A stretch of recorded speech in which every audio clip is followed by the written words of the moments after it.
Olá, amados irmãos da Comunidade Batista da Aliança em Maputo. Eu sou o pastor Samuel Quiputo e estou a abordar a questão da sola Scriptura. Os reformadores deixaram 5 pilares fundamentais que resumem, digamos assim, toda aquela defesa, a tese que eles fizeram para salvar a Igreja que caminhava para o abismo. Uma igreja rica, uma igreja sem rumo, uma igreja cheia de misturas, e os reformadores então lutaram para que a igreja volte ao caminho. E resumindo tudo aquilo que foi o seu debate histórico e marcante na história do cristianismo, então deixaram aquilo que são conhecidos como os 5 pilares da Reforma Protestante. Sola Scriptura, sola gratia, sola fide, solo Christus, soli Deo gloria, para mostrar o resumo, digamos assim, daquilo que eles quiseram defender na altura para resgatar a Igreja e fazê-la voltar ao rumo certo. E sola a Escritura aparece como a base, por quê? Porque as Escrituras são determinantes. Tudo aquilo que nós sabemos sobre Deus, sobre a fé, sobre a salvação, vem das Escrituras. E na altura, o problema no qual se debatiam os crentes ou a igreja de forma geral era a autoridade.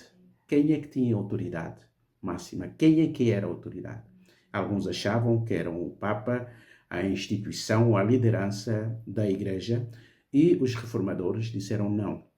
A autoridade não está nas pessoas, não está na instituição, mas está na palavra.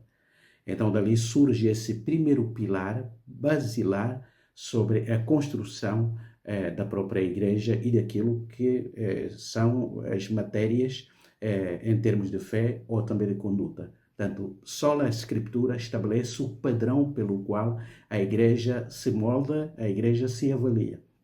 Então, a autoridade não está nas pessoas, não está na instituição, está na palavra. É a palavra de Deus que define aquilo que a igreja deve ser e aquilo que a igreja deve fazer. É a palavra de Deus que define o conteúdo da fé, ou seja, as doutrinas, mas também a forma como a igreja deve viver essa fé.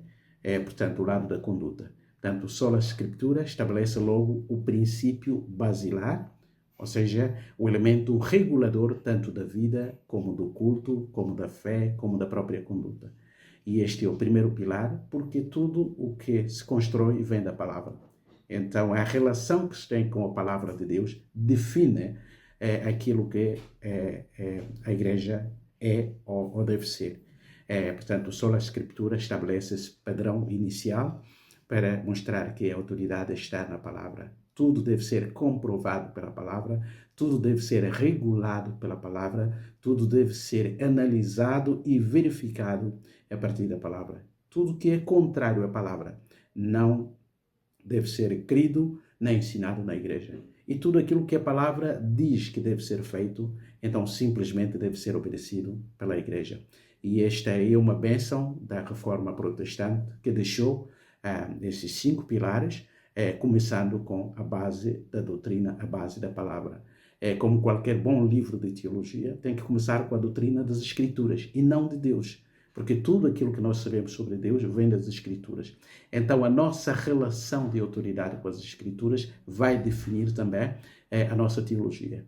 Portanto, agradecemos a Deus aquela luta que os reformadores tiveram para manter ou restabelecer essa estrutura fundamental, sólida, começando com a doutrina das Escrituras.